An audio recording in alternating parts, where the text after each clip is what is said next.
no primeiro episódio, falou de maneira geral sobre a questão de analytics, sobre os possíveis caminhos, né, para se tocar aí uma iniciativa tecnológica, né, industrial, que envolva essa parte de análise avançada de dados. E hoje, né, o nosso amigo Rafael Gomes tem a missão de trazer o segundo episódio, né, dessa nossa série, se aprofundando em uma dessas temáticas, né? Então, falando um pouquinho sobre a questão de coleta de dados, armazenamento de dados, né, disponibilização deles, né, para já extrair alguns resultados interessantes de análise. E vamos lá, né? Primeiro, me apresentar. Eu sou o Carlos Paiola. Para quem não me conhece, eu sou diretor aqui da Aquário Software, e também tenho mais dois chapéus, né? Eu também sou professor do curso de Indústria 4.0, lá da Fundação Banzolini, e diretor da seção São Paulo da ISA, que é a Sociedade Internacional aí de Automação, tá? O meu objetivo é, muito rapidamente, falar sobre quem é Aquários, né? Principalmente para aqueles que não nos conhecem, né? Sejam todos bem-vindos à família Aquários, né? E para quem já nos conhece, né, trazer um pouco de novidade, né, quem sabe, algumas atualizações sobre a empresa, que está sempre se mexendo, sempre inovando, sempre buscando fazer algo de novo, né, de mais atual, interessante para os nossos clientes, tá? Vocês conseguem ver minha tela, Gomes? Está tudo certo aqui, Nick? Maravilha.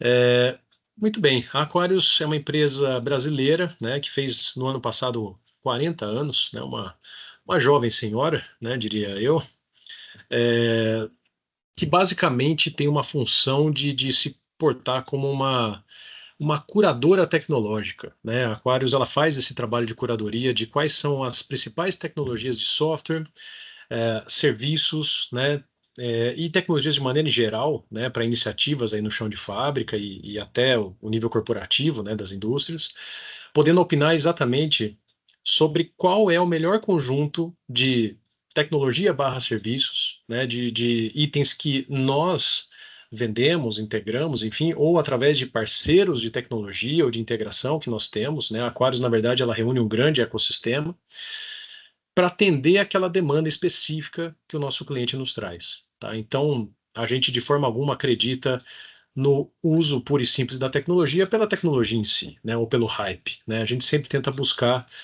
a resposta para essa grande pergunta, né? O que faz sentido para o negócio do nosso cliente, tá?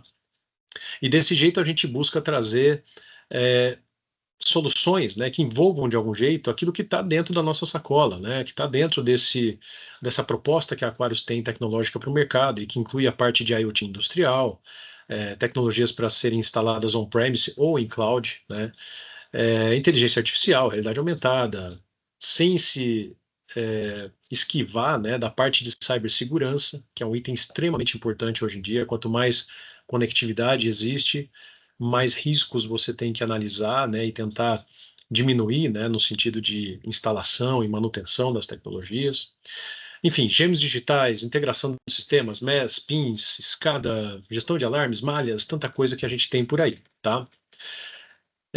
O nosso modelo basicamente é esse, a gente tem esse lado distribuidor, né, e para isso a gente tem uma parceria com pelo menos 10 grandes parceiros tecnológicos, né, dentre eles a GE Vernova, que é o nosso principal parceiro, que nos dá, digamos assim, a espinha dorsal tecnológica, né, desde dos equipamentos lá no chão de fábrica até a integração com os seus sistemas ERP, seus sistemas corporativos, tudo que está no meio do caminho, de algum jeito passa, né, ou pode passar aí por uma tecnologia da GE Vernova, tá? E além dela, a gente tem mais alguns parceiros que nos complementam, né, soluções para a parte de cloud, de gestão de malhas, de alarmes, tudo aquilo que eu acabei de comentar no slide anterior, tá? A Aquarius é uma empresa que eu acho que soube viver bem esse momento da indústria 4.0 que a gente está vivendo, que é muito antes até, né, desse movimento regional começar lá na Alemanha em 2011, a Aquarius ela já se situava nesse mundo, né, de digitalização, de transformação digital das indústrias. Então, para a gente essa energia, né, esse momento criado pela indústria 4.0 foi muito interessante, porque fazia total sentido para aquilo com aquilo que a gente já trabalhava, né? A Aquarius não só fornece a tecnologia em si, mas também serviços, né? Então, projetos de maior complexidade, projetos de inovação, projetos principalmente onde a gente não tem um parceiro de integração ainda qualificado, né, para poder integrar. A Aquarius tem uma equipe de projetos, né? E para todos aqueles outros projetos, incluindo esses, a gente tem toda a parte de suporte técnico pré-venda, pós-venda, treinamento nessas tecnologias, né? E capacitação, eu diria que é um ponto relevante para a gente, né? A gente não só treina os parceiros, clientes nas tecnologias que a gente tem, mas a gente também tem começado cada vez mais a trazer informações de maneira geral, assim, conceituais, agnósticas, né, que não dependem especificamente de um fornecedor, né? Então, o Aquarius, nesse ano, vai lançar a Universidade Aquarius, que vai exatamente se propor a trazer um conteúdo de qualidade, técnico, né, para aquelas pessoas que precisam, né, conhecer mais sobre IoT, sobre inteligência artificial, sobre cloud, enfim, como que essas tecnologias, né, é, trazem um impacto, né, para a minha operação, para as minhas tecnologias de TO, né, de automação, enfim. Então, aguardem, muito em breve a gente vai trazer novidades, né, sigam a gente nas nossas mídias sociais e vocês serão informados sobre isso, tá? As nossas trilhas de solução, né, muito rapidamente, passam pela parte de automação industrial, claro, né, falou de aquários, né, muitas pessoas aqui já associam automaticamente o iFix, né, que é o nosso supervisório, o supervisório da GE, que já usam, né, há décadas aí em suas fábricas, né, em suas plantas, e um software que está sempre se atualizando, trazendo novidades, né, e que vale muito a pena da gente analisar com mais calma depois em outro momento, né. Em breve a gente vai trazer informações sobre o iFix, tá? Teremos um webinar sobre isso, então não cabe hoje, né, nesse discurso de analytics, mas eu acho que a gente vai trazer isso com mais calma depois, tá? A gente também tem a parte de controle de processos, né, com tecnologias para a parte de gestão de malhas de controle, sintonia PID, a parte também de racionalização de alarmes, né, é, gestão de informação industrial, né, de maneira geral, sistemas PINs, enfim, possibilidades de coletar dados, armazenar, distribuir de maneira democrática, né? Segurança operacional, e veja, não só cibersegurança, mas também a segurança no que diz respeito a backup automático atual, né, das suas aplicações de automação, a parte de manter a sua operação de uma forma controlável, né, com uma baixa ocorrência de alarmes, enfim, vários aspectos, né, que se complementam nessa parte de segurança, tá?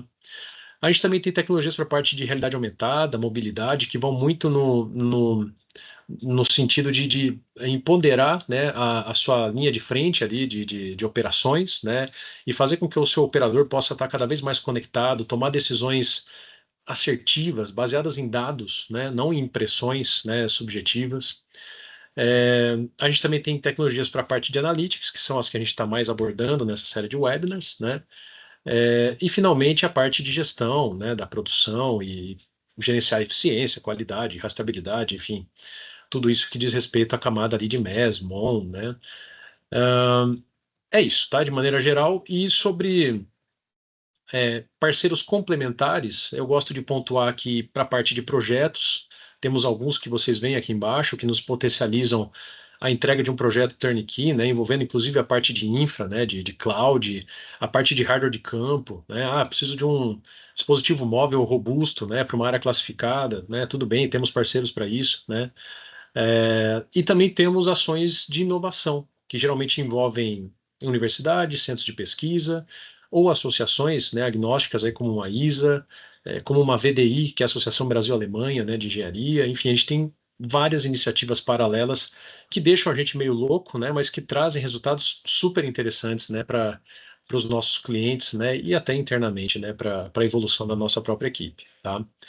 Aqui algumas referências, né, nosso portfólio ele é bastante vasto e cria, por consequência, uma base instalada muito grande, com mais de 16 mil licenças vendidas aí, né?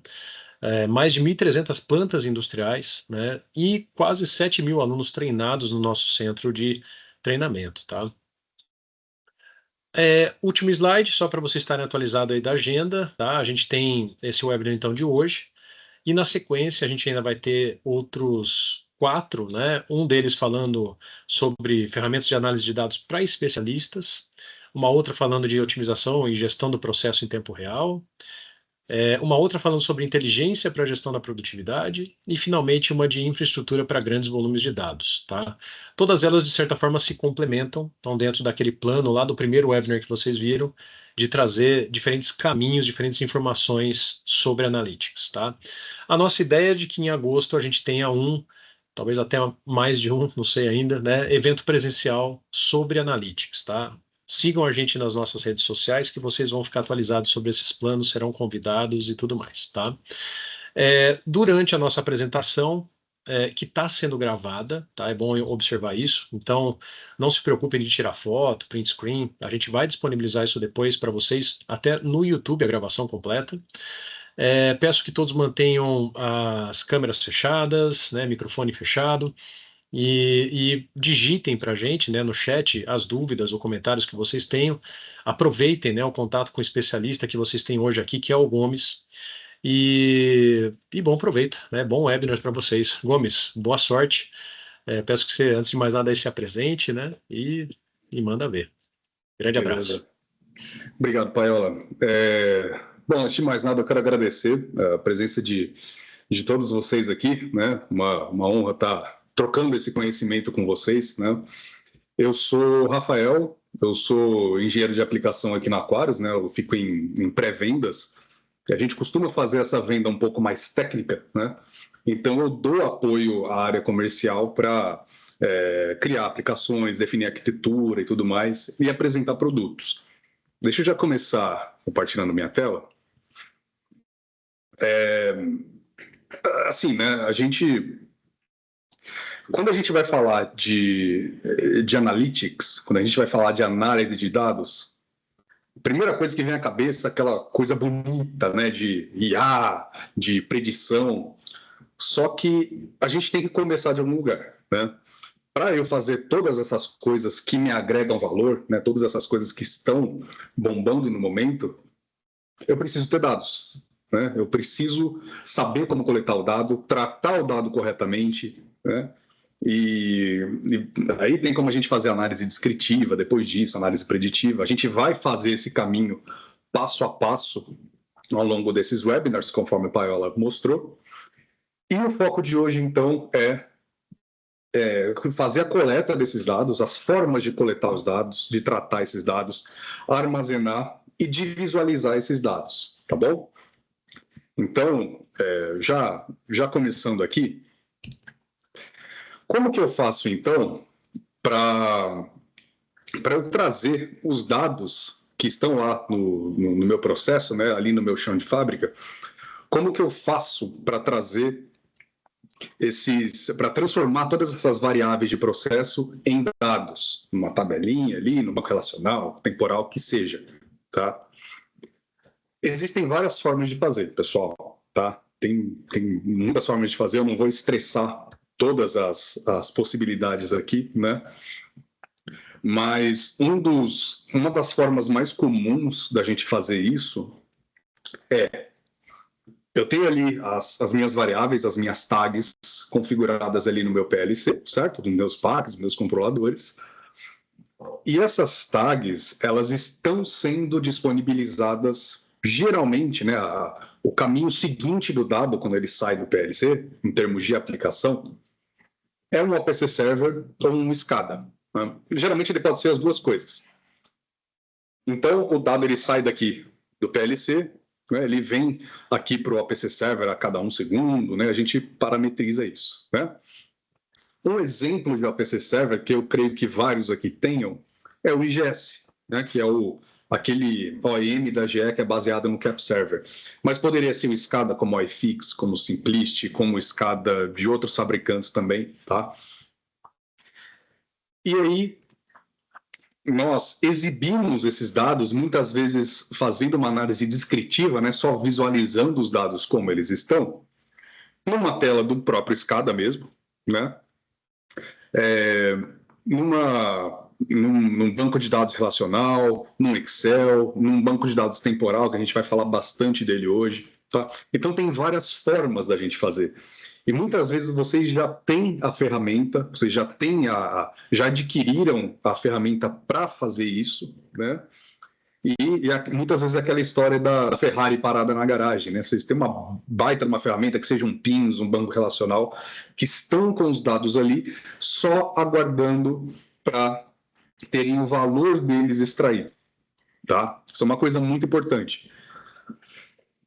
E aí, meus amigos, a gente, como eu falei, né, existem várias formas da gente extrair esses dados do processo e de armazenar esses dados. Aqui na Aquarius, né, o Paola ele falou que a gente trabalha com vários parceiros e tudo mais, que é uma verdade. Só que quando a gente fala de armazenamento de dados, de coleta e armazenamento de dados, um dos nossos principais focos é o PINS, tá?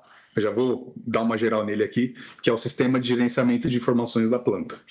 Então, boa parte aqui do nosso webinar de hoje vai focar nesse camarada aí, no PINS. Eu vou falar de alguns conceitos técnicos, embora muitos dos conceitos, muitas das coisas mais teóricas aqui, também se apliquem a outros tipos de solução, banco relacional, até mesmo Excel, né? Porque quando a gente for falar das outras soluções, por exemplo, de analytics, uma coisa bem mais avançada, o PINS ele não é o único cara que a gente pode tirar essas informações. A gente pode trabalhar com várias outras fontes de dados. Mas eu vou usar o PINS aqui como exemplo porque é a ferramenta que a gente fornece, né? E eu não vou nem trabalhar muito em cima de produto também. Não vou falar história, né? Que é o que a gente fornece, a Profit História. Eu vou falar do PINS num conceito mais geral, banco de dados temporal, tá bom? Eu já vou explicar direitinho o que ele é, mas aquele mesmo jeitinho que eu falei, né, de extrair os dados, vem do PLC, passa pelo APC Server e ele é armazenado, o PINS ele pode ser, então, o local onde a gente armazena esses dados, tá bom? E aí a gente pode utilizar esses dados de várias formas, como a gente vai ver. Pessoal, é muito importante também a gente definir os tipos de dados, né? Duas formas de armazenar os dados, né? De tratar esses dados, melhor dizendo. Aqui, quando a gente está falando de PLCs, a gente está falando de OPC Server, a gente ainda não chegou no armazenamento desses dados e do tratamento desses dados, nós estamos falando em dados em tempo real. Dados em tempo real são os dados, como eles estão vindo do chão de fábrica, eles estão continuamente sendo atualizados, só que eles são dados voláteis. Eu não armazeno esses dados, né? O dado, quando ele é armazenado ali, ele já é um dado histórico, ele já é um dado que já aconteceu, tá? Então, essa coisa de coletar, armazenar, tem muito a ver, tem tudo a ver, na verdade, com essa questão de transformar os dados em tempo real, que é essa parte aqui à esquerda, em dados históricos, em banco temporal, em banco relacional, o que quer que seja, né? O registro dos dados. É muito importante a gente saber diferenciar essas duas coisas. E o que é esse tal de PINS, Rafael, que você tanto fala aí, né? De vocês trabalham e tudo mais. O PINS, pessoal, ele é um banco de dados, ele é um lugar onde você armazena os dados, só que em formato temporal. Ele é um banco de dados temporal. O que significa isso? Ele vai falar, olha, essa variável aqui, esse dado que você coletou aqui, ele está com esse determinado valor aqui, né? Quando ele era em tempo real, ele estava com esse valor aqui, nesse determinado momento, nessa hora, nesse minuto, nesse segundo, nesse milissegundo. Tá? Ele chega à resolução de milissegundos. Então, o foco dele é esse, né? Armazenar os dados dessa forma que eu falei, e por ele armazenar vamos dizer, a estrutura desse dado, né, que ele está armazenado, ela ser relativamente simples, ela só armazenar 3 ou 4 informações, tem qualidade também, mas enfim. Ele consegue armazenar esses dados e coletar também numa performance altíssima. Estou falando de mais de 150 mil amostras por segundo, dependendo do tipo, tá? Tanto a alta performance se refere tanto à coleta quanto ao armazenamento desses dados. A gente vai falar depois de compressão, de aproveitamento em disco, tá bom? Ele tem conexões nativas com protocolos que a gente já usa em automação, porque o PINS ele foi criado para nós de automação, ele foi criado para ambientes industriais. Diferente de um banco relacional, que além dele não ter toda essa performance, ele é uma coisa, eu não falo genérica no mau sentido, né? Mas ele é mais aplicável, ele é aplicável fora da indústria, ele pode ser aplicado para qualquer coisa, para qualquer tipo de aplicação.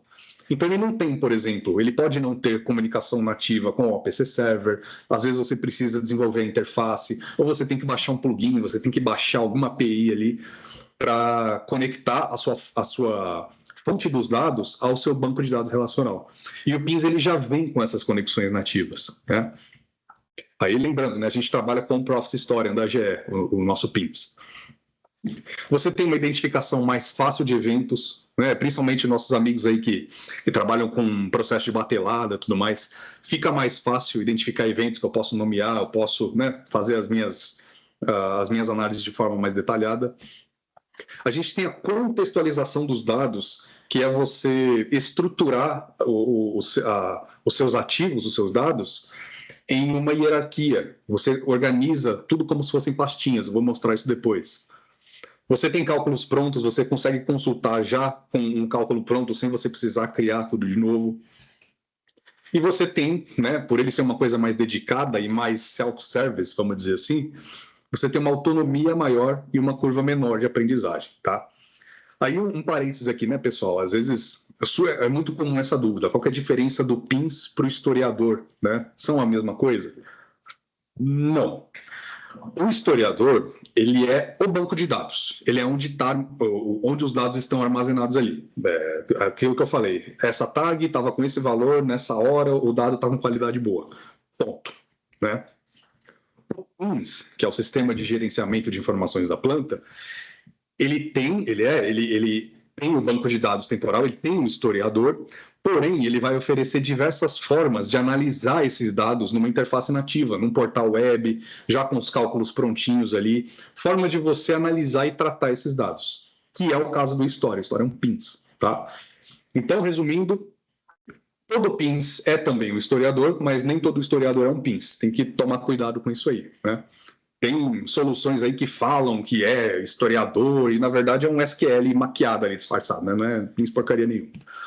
Ó, então, qual que é o caminho que o dado percorre desde quando ele sai da fonte, um OPC Server, um MQTT Broker, até quando ele é armazenado?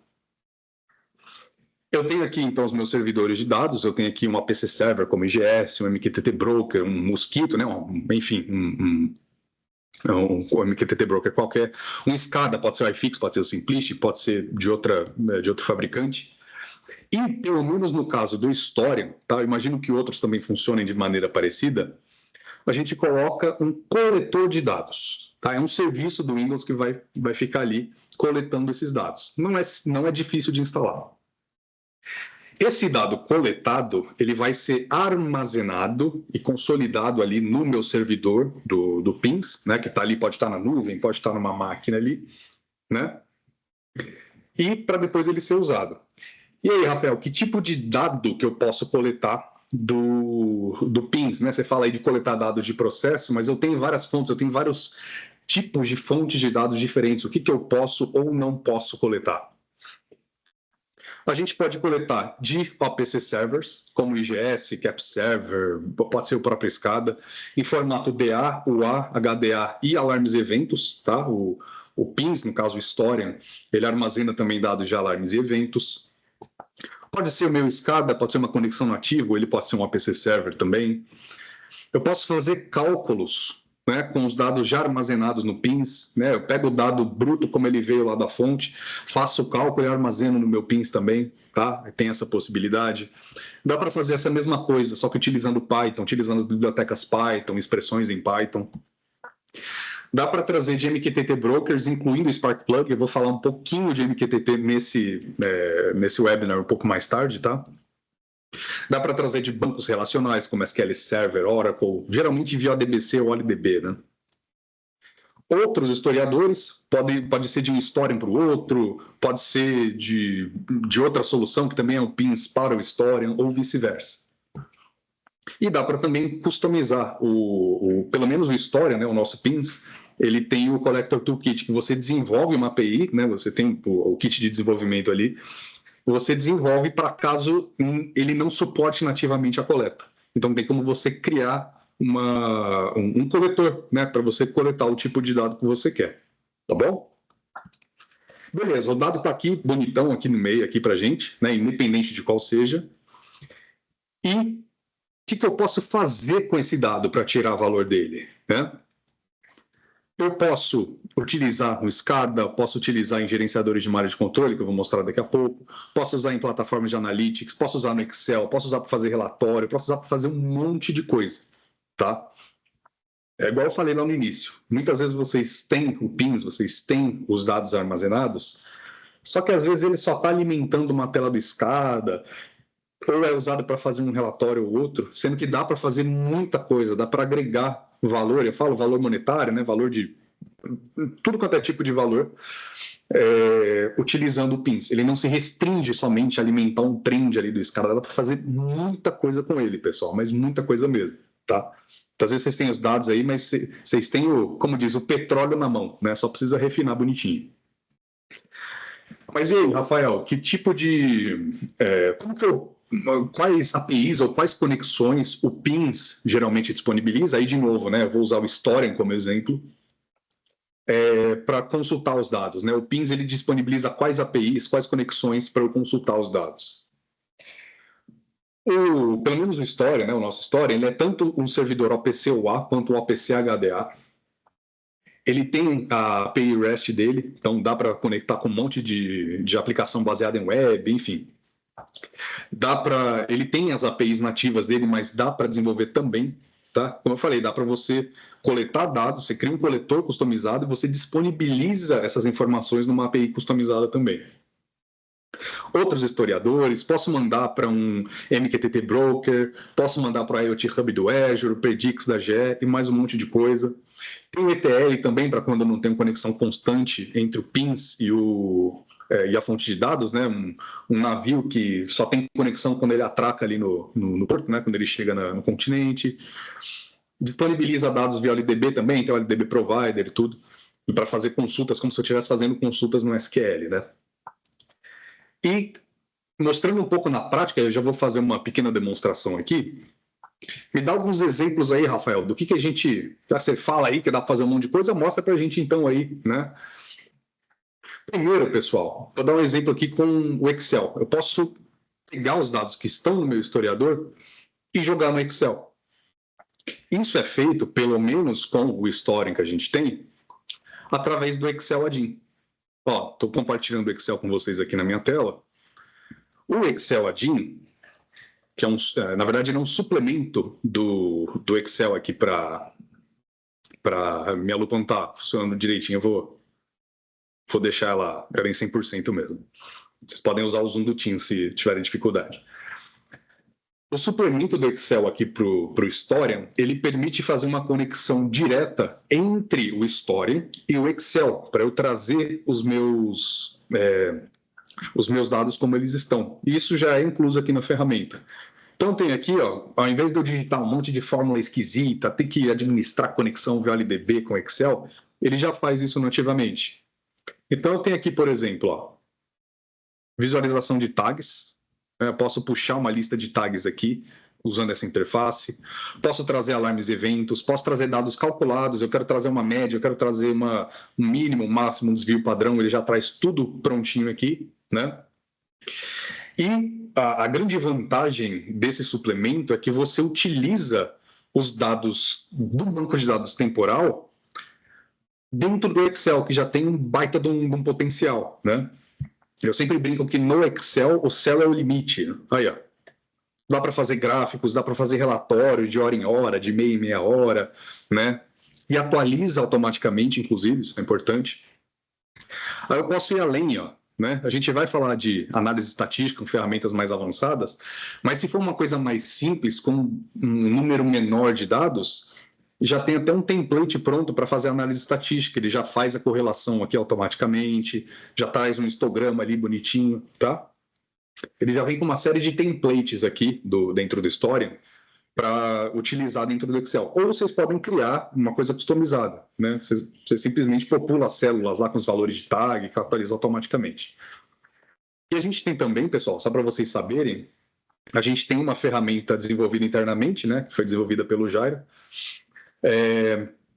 e pega esse relatório em Excel e pode disparar por e-mail, no formato PDF, por exemplo, com base em período de 1 hora ou com base em condição. Ele fica monitorando os valores das células ali, aí você cria uma regra, se ele passar de tal valor, dispara o relatório. A gente tem essa solução também, tá? Chama Aris, caso vocês queiram ver depois. O que mais, Rafael? Vamos lá. O Story ele pode alimentar o Excel, ele pode alimentar gerenciadores de malhas de controle, ferramentas de monitoramento de desempenho das malhas de controle, como o Plantest, que a gente também fornece, ó, né? Ele vai trazer aqui saúde da sintonia, a ferramenta já vai trazer isso pronto para a gente, né? Vai trazer tudo mastigado, até sugestão de sintonia, métricas que estão fora aqui do ponto de vista de controle. E, de novo, o que eu uso para alimentar esse cara, Rafael? O historiador. Né? Os meus dados armazenados aqui, tá? Posso usar um sistema MES também. A gente, inclusive, tem, né, o Plant Applications, que é o MES da GE, que ele pode servir como uma das fontes de dados para alimentar sistemas MES. E aí você pode fazer cálculo de disponibilidade de equipamento, de eficiência, OEE, e mais um monte de coisa, rastreamento de produção e tudo mais, tá? Posso alimentar um Power BI também, aí seria, né, já seria uma coisa mais com cálculo pronto, né? Não vou monitorar variáveis em tempo real no Power BI. Eu vou trazer uma coisa mais consolidada, que atualiza a cada meia hora, mas que dá para fazer. Uma ferramenta como o Seek, que a gente vai falar no próximo webinar, né? Então não vou nem ficar estressando muito aqui, mas um dos usos do historiador, que é uma coisa que já é tendência há muito tempo e está cada vez mais presente no nosso mundo aqui de automação, são as ferramentas de analytics. Então, eu tenho aqui, por exemplo, o Seek, que é uma ferramenta baseada em web, para fazer análise de dados, identificar eventos, fazer predição de comportamento com base nos dados históricos, fazer um dashboard, um dashboard ali, por exemplo, que você faz um modelo, você cria um modelo de dados para você chegar na predição de como uma variável vai se comportar. E aí você viabiliza a manutenção preditiva e você cria um dashboard aqui com uma tabelinha ali que te mostra, ó, esse equipamento aqui, de acordo com a predição que foi feita, ele vai falhar mais cedo, então dá manutenção nele antes, né? Enfim, dá para fazer um monte de coisa. Se a gente for falar só de analytics, dá para fazer uma pancada de coisinhas aí, né? O que mais? Cadê o meu PowerPoint? Dá para usar o portal web, tá? O portal web do PINS, no caso o Historian, o portal web dele é o Operations Hub. O Operations Hub, pessoal, eu até gostaria de dar uma atenção maior a ele aqui, né? Porque ele é o portal web não só do PINS, e eu não falo só do Historian, tá? Eu não falo só da GE, ele não é amarrado só com GE, pode trazer outros PINs de outros fabricantes, bancos de outros fabricantes também, tá? A gente não tem esse negócio de ficar amarrado só com GE. E o intuito desse cara aqui, desse portal web, é ele ser uma interface, né, uma camada de visualização centralizada de dados. Então, são dados que eu estou trazendo do PINS, é um outro dado que eu estou trazendo de um banco relacional, de um OPC Server, eu estou trazendo esse dado de pressão aqui, eu estou trazendo uma média, ao invés de ser o último valor coletado. Eu estou trazendo uma máxima, eu estou trazendo um desvio padrão. Então, o portal web, que é o Operations Hub que a gente está mostrando, ele serve para mostrar essas informações que estão espalhadas em vários locais aí, né, em vários servidores de dados, em vários bancos, num lugar só, tá? Aqui eu tenho uma tela de supervisão, então é algo bem tempo real mesmo, só vou trazer um dado histórico caso eu queira calcular uma média, né? Geralmente eu vou trazer de um OPC Server isso. Mas, essa segunda tela é quase puramente dado histórico, ó. Eu tenho a vazão de água bruta, que nossos amigos de saneamento vão provavelmente gostar dessa tela aí, né? Eu tenho um dado em tempo real aqui, só que os outros são todos históricos. Esse aqui é um dado histórico, esses 5 dados aqui são históricos, esses 2 aqui também. Desse gráfico interativo também são dados históricos, né? E isso aqui é muito comum, né? A gente vê o historiador alimentando esse tipo de gráfico. Eu posso tornar a brincadeira mais séria aqui, ó. Eu posso criar uma tela onde eu tenho tanto dados em tempo real, que são esses daqui, esses dados de caldeira aqui, uma tela do supervisório, dependendo de qual for, né, ou uma tela desenvolvida aqui dentro mesmo, igual a tela que eu estava mostrando para vocês, e um gráfico interativo alimentado por dados históricos. Pode trazer média, pode trazer um valor último que ele foi coletado. Eu posso fazer com que os limites, as barrinhas vermelhas ali, sejam em função de uma tag ou de uma média histórica também, né? Posso aí, o Operation Sub ele tem o Node-RED embutido aqui, né? Você pode importar bloco, sei lá, do WhatsApp, mandar e-mail, automatizar tarefas. Ele tem bastante customização nesse sentido. Ó, aí aqui eu tô... Quando eu falo subindo o nível, eu falo na hierarquia, né? Desde uma coisa muito mais tempo real, de operação, tudo mais, até gerencial, corporativo, né? A gente está diminuindo a quantidade de atualizações, a quantidade de amostras e tornando cada vez mais o dado que era em tempo real, agora a gente está visualizando ele numa camada histórica.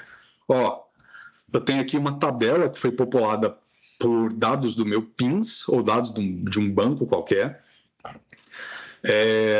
gráficos que também são alimentados dessa forma, um gráfico ou outro em tempo real ali, mas majoritariamente a maioria desses dados aqui é alimentada por fontes históricas.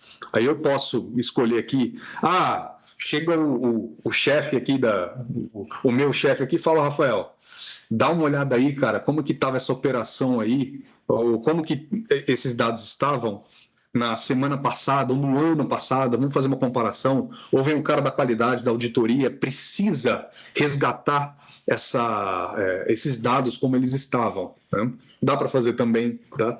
Então, a importância do armazenamento, da coleta e do armazenamento desses dados de processo, pessoal, é gigantesca. Vocês não sabem o valor que ele agrega aí para o dia a dia de vocês. Está aí para a empresa como um todo.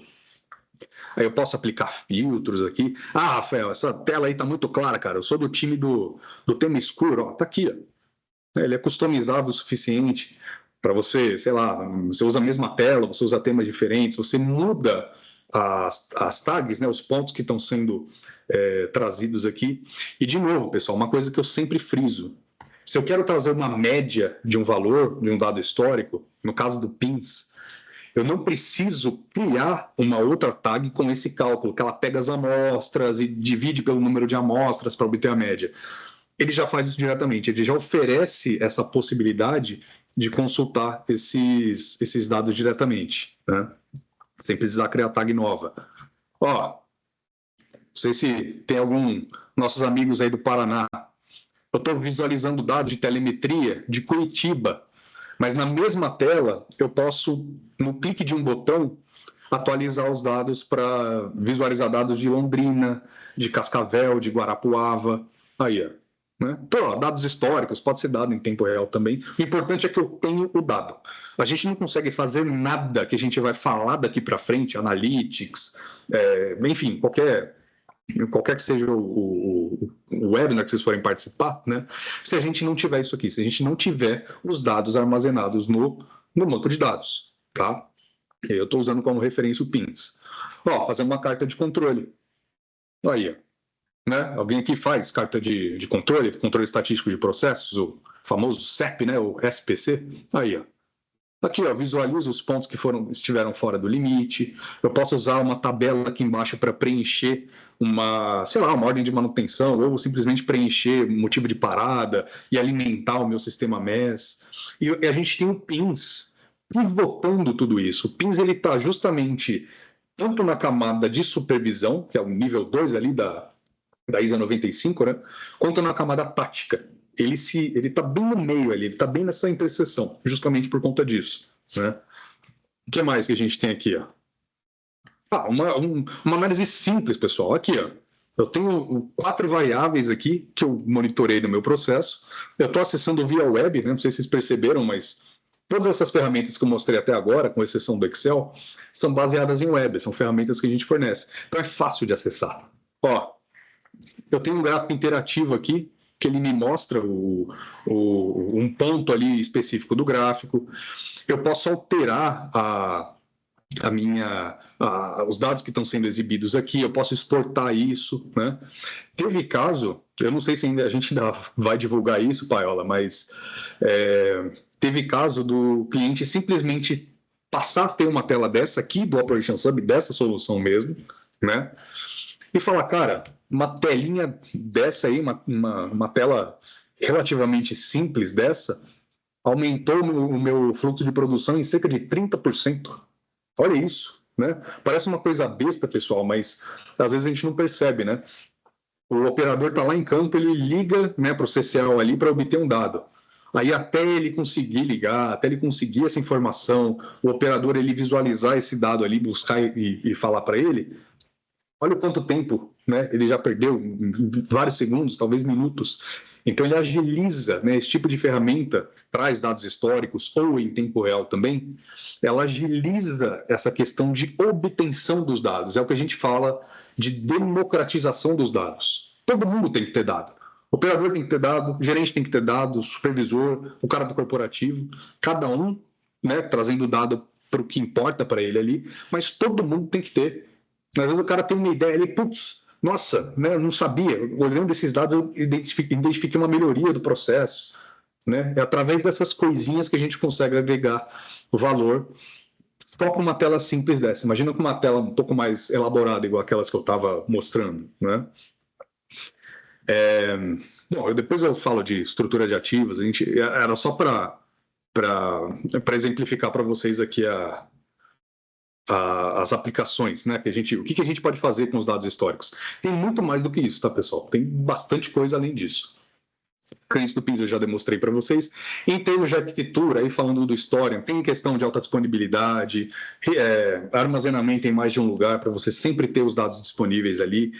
Quanto à questão de arquitetura também, pelo menos o Historian que a gente trabalha, mas outros PINs também devem ter, a gente tem todas essas arquiteturas flexíveis, alta disponibilidade do servidor e dos dados, tá? Então, quanto a isso, a gente pode ficar tranquilo. Pessoal, aí um conceito importantíssimo quando a gente for falar principalmente do PINS, tá? Atenção aí, principalmente o pessoal que tem o PINS, o Historian, pode ser qualquer outro.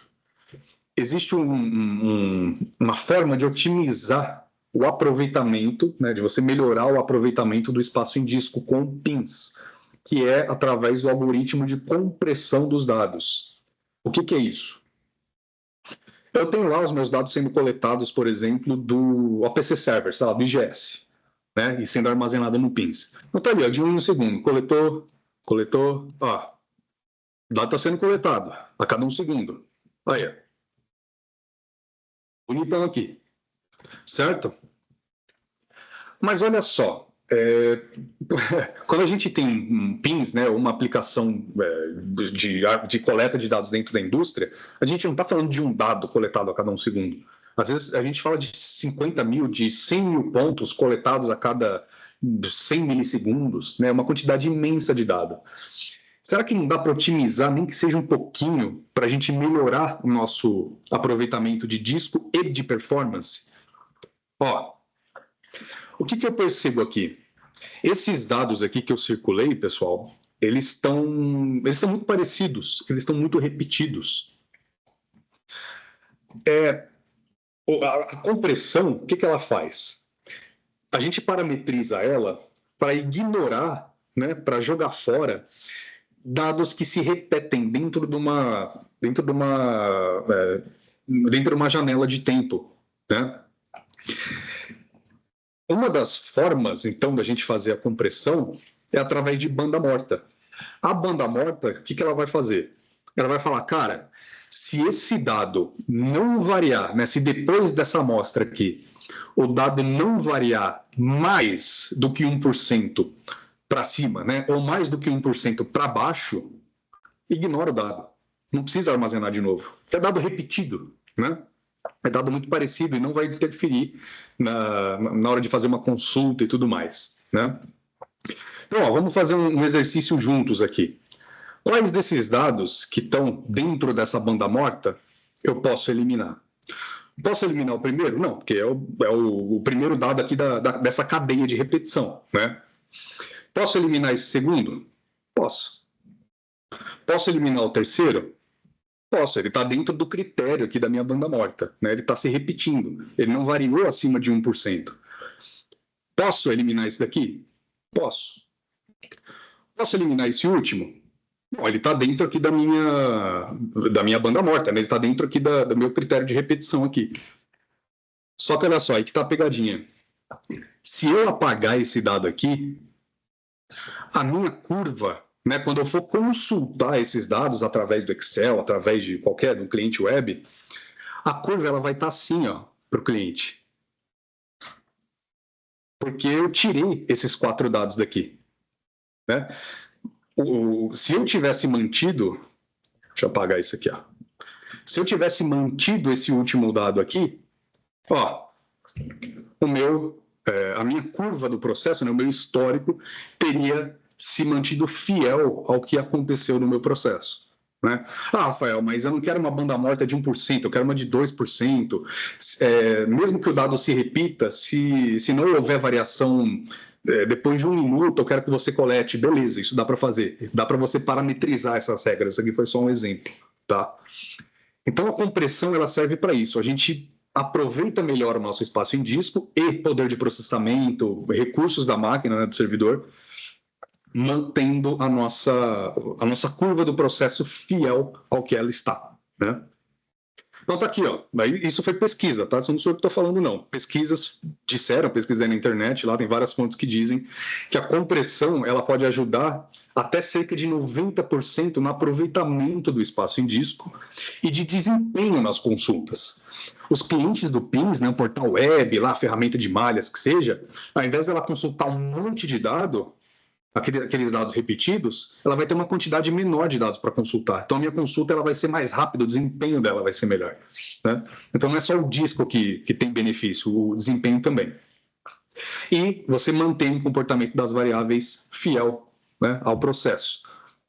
Como eu falei, dá para parametrizar, criar outras regras, exceções. Isso foi só um exemplo, mas isso é muito importante, pessoal, porque eu já vi muitas vezes.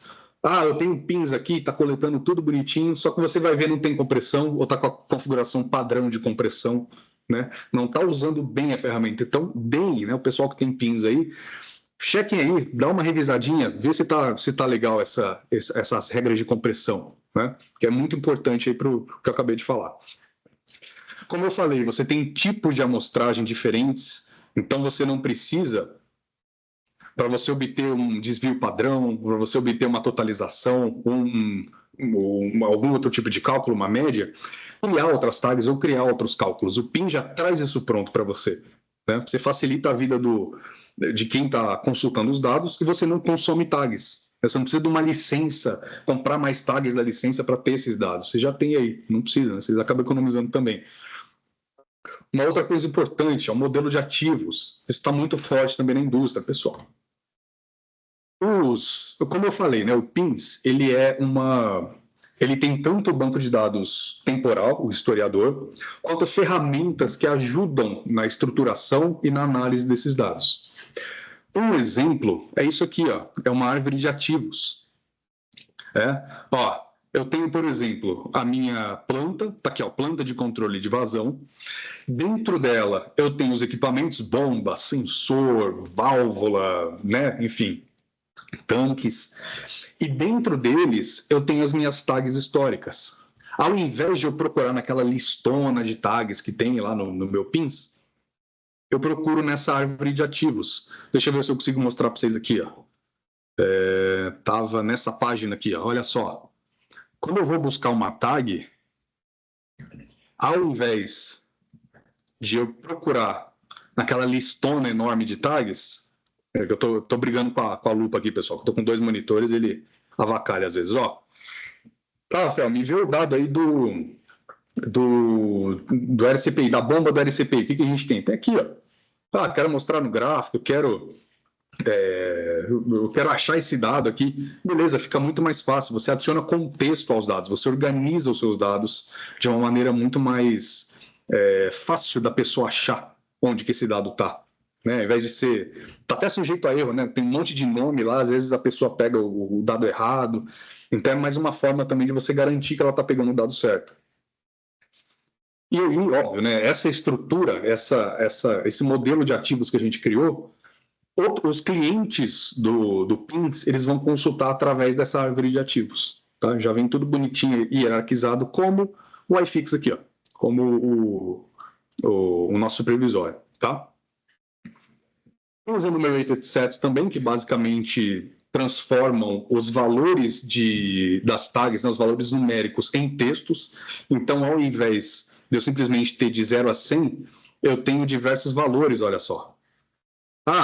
O nível de 0 a 10 eu sei que é muito baixo. Então, ao invés de mostrar ali numa consulta o valor 5, o valor 10, ele mostra como muito baixo, como muito alto. Isso facilita também a interpretação. Eu não preciso, mas será que 60 para essa tag é muito alta, é muito baixa? Já está tudo aqui contextualizado bonitinho. Fica mais fácil de visualizar essa informação, né?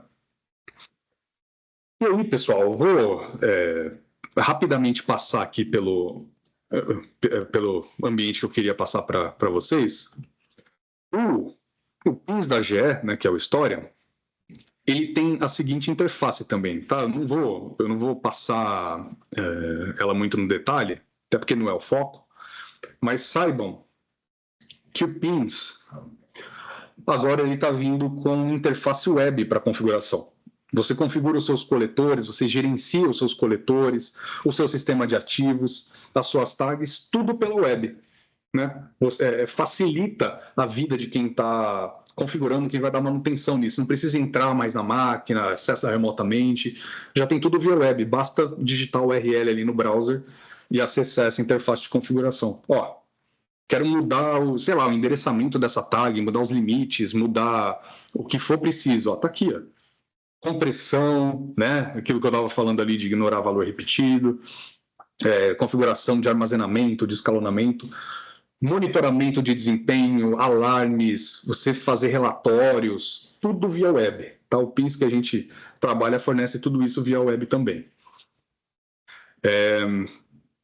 E aí, pessoal, né, eu vou passar por esse slide com um pouco mais de calma no próximo webinar, mas é importante a gente, de novo, saber diferenciar dados em tempo real de dados históricos, né? A gente saber diferenciar os dois momentos. Eu tenho aqui, por exemplo, os equipamentos que eu quero coletar dados, né? E eu posso estruturá-los, eu posso organizar eles bonitinhos ali no MQTT Broker, tá? MQTT é aquele protocolo que é bem levinho, que tem até o padrão Spark Plug lá, que é feito mais para aplicações industriais. Ele tem a estrutura UNS, que estrutura os dados ali como se eu estivesse organizando os dados em prateleiras, né, para que todas as outras aplicações consigam acessar também, tudo já estruturadinho. Isso trocando dados com um OPC Server como o IGS ou o SCADA. E eu mandando esses dados já estruturados, já todos bonitinhos, para o meu historiador. Aí a gente fez de novo a transição de dados em tempo real para os dados históricos. Os dados que estão aqui no historiador, geralmente eu vou ver no painel de operação. Nesse painelzão aqui, ó, que eu estava mostrando aqui para vocês. Né? Aí. E uma ferramenta de analytics, tem várias possibilidades.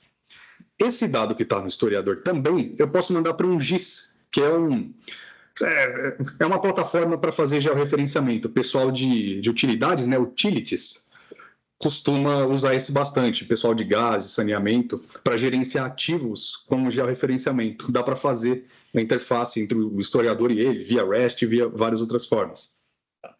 Posso mandar dados direto do historiador para o meu ERP, se fizer sentido, ou do GIS para o ERP, que contém os dados do historiador, e armazenar esses dados em data warehouse, ou fazer essa interface direta via Parquet, tá? Enfim, eu não vou estressar muito esse ponto, porque a gente vai falar dele com mais calma no próximo webinar, tá? Isso aqui foi só um gancho, um gostinho do que vai ter no próximo webinar, para a gente começar a falar de analytics, de data lake e data warehouse, tá bom? A gente vai falar isso no próximo webinar. Dá também para utilizar um computador de borda, né, um edge computer, para mandar os dados para uma nuvem ou para um banco de dados que está em nuvem, os dados coletados, né, do processo. Eu coloco um Storm for Linux, tem uma versão de Linux, né, tem uma versão do Storm para Linux também que a gente fornece, que aí você usa, né, ele para aproveitar todas as vantagens que tem de utilizar um edge device, para você mandar para uma nuvem ou para transmitir para outro lugar. Inclusive, tem também o nosso PINS baseado em nuvem, tem o Storm for Cloud, que ele é totalmente nativo em nuvem, ele é o primeiro desse tipo, tá? Ele não é um Docker, ele não é uma máquina virtual que tem pins dentro, ele é uma instância lá com EC2, com todos aqueles microserviços da Amazon ou do Azure, funcionando como um historiador. Esse gráfico aqui que eu estava mostrando para vocês, ó, esse daqui, ele está trazendo dados de um historiador em nuvem que a gente tem, que é o Storm for Cloud. Aqui eu não vou conseguir mostrar para vocês, tá? Tem uma instância nossa que a gente está trazendo dados de lá. E, de novo, ó, fonte de dados, ela pode estar dentro da fábrica, pode estar fora da fábrica. Eu mando só os dados que eu preciso para essa nuvem, né? E trabalho com ela, volto com esses dados para dentro da fábrica. Então, tem uma flexibilidade muito grande disso. Juntamente com a vantagem de você conseguir trabalhar com os microserviços do provedor em nuvem, como a AWS, o Azure, né? Ele é construído todo dentro dessa plataforma, não é uma coisa adaptada e nem uma gambiarra, não, tá? Meus amigos, é isso que eu tinha para passar para vocês hoje, tá? Eu queria, de novo, agradecer a presença de todos vocês. Obrigado pelo tempo, pela oportunidade de coletar e né, de trocar esse conhecimento com vocês. E a gente fica aí no aguardo do próximo webinar, né? Vocês vão receber o convite aí para o próximo webinar, que eu vou ter o prazer também de apresentar para vocês. E é isso. Paiola, passo a palavra Muito bem, para Gomes. você. Muito bem. Uma, uma coisa que a gente mandou aqui no chat, né? É o link, né, do YouTube, onde esse webinar gravado vai estar disponível. Então, entre lá, se inscreva, acione o sininho e assim que a gente disponibilizar, você vai ser avisado sobre isso. Também tem o nosso LinkedIn, onde a gente anuncia esses eventos, né, e outras informações úteis, né. A Aquarius, ela publica muita informação realmente geral, né, informação agnóstica, né, não é daqueles LinkedIn chatos que só fica fazendo propaganda do seu produto, né. Então, recomendo para quem tiver interesse entrar por lá. Vocês vão até ver o Minuto Aquários, né, com uma conversa de café aqui com o Gomes, falando um pouquinho sobre dados, enfim, tem algumas coisas bem legais. E a gente também tem um podcast de Indústria 4.0, onde a gente fala sobre temas relacionados à Indústria 4.0. Temos convidados que vêm de várias empresas, de várias áreas, já teve gente de institutos, universidades, empresas fornecedoras, enfim, né? É, Chegou para a gente aqui uma pergunta, Gomes, veio no meu privado aqui. Acho que dá tempo de fazer mais uma aqui, né? Claro. Rapidinho. Acho que temos aqui um sistema do tipo que você mencionou, baseado em SQL. Frequentemente temos problemas com o desempenho dos relatórios de análise de dados e cálculos de KPI. Se eu decidir começar a usar o Historian, você saberia dizer se eu posso transferir os dados antigos para essa nova base de dados ou eu perco os dados antigos? Não, tem várias maneiras de transferir, né? Dá para transferir via arquivo, via Excel, que é o método mais convencional. Você tem coletores ADBC ou LDB para trazer os dados, para migrar. As configurações elas podem ser feitas também meio que no estilo batelada, né? Você faz de uma vez só. Então dá sim para trazer, não precisa fazer tudo do zero, não. Tá. Legal. Bom, chegou até mais umas aqui. A gente já chegou no limite de tempo, né? Então, principalmente para quem chegou aí mais do meio para o fim, né, do evento, fica aí um link para vocês poderem responder sobre ele, para a gente poder melhorar para os próximos. E lá a gente pergunta, né, assuntos que te interessam para a gente poder abordar. Se você tiver alguém para indicar também para os próximos webinars, a gente manda o convite. Eu vi a Kátia aqui comentando, né, que ela precisaria saber se ela recebeu o convite dos próximos. Então, dá uma olhadinha. Se não recebeu, a Nick vai te mandar. Se mais alguém tiver interesse, manda uma informação para a gente que a gente responde. É, eu acho que é isso, né? E agradecer bastante aí a presença de todos. Agradecer e parabenizar pela sua apresentação aí, Gomes. Eu Eu acho que agradeço. ela deixou a bola levantada aí para a gente continuar jogando esse jogo aí até o fim dos webinars, né? Maravilha. Veio mais uma informação aqui no chat aberto agora, apenas para complementar a resposta. Aqui usamos o Profice e integramos vários bancos, da indústria e agrícola. É fantástico, o Osmar comentou. Valeu, Legal, Osmar. obrigado. Bom saber. Valeu. Legal. Dá o joinha. Muito bom. Legal, muito bom. Então, nos vemos no próximo, né? Que vai ser no dia 20, se eu não estou enganado. Isso. Até lá, Beleza. pessoal. Até lá, gente. Obrigado pelo tempo de vocês. Um abraço. Valeu, tchau, tchau. Valeu. Tchau, tchau.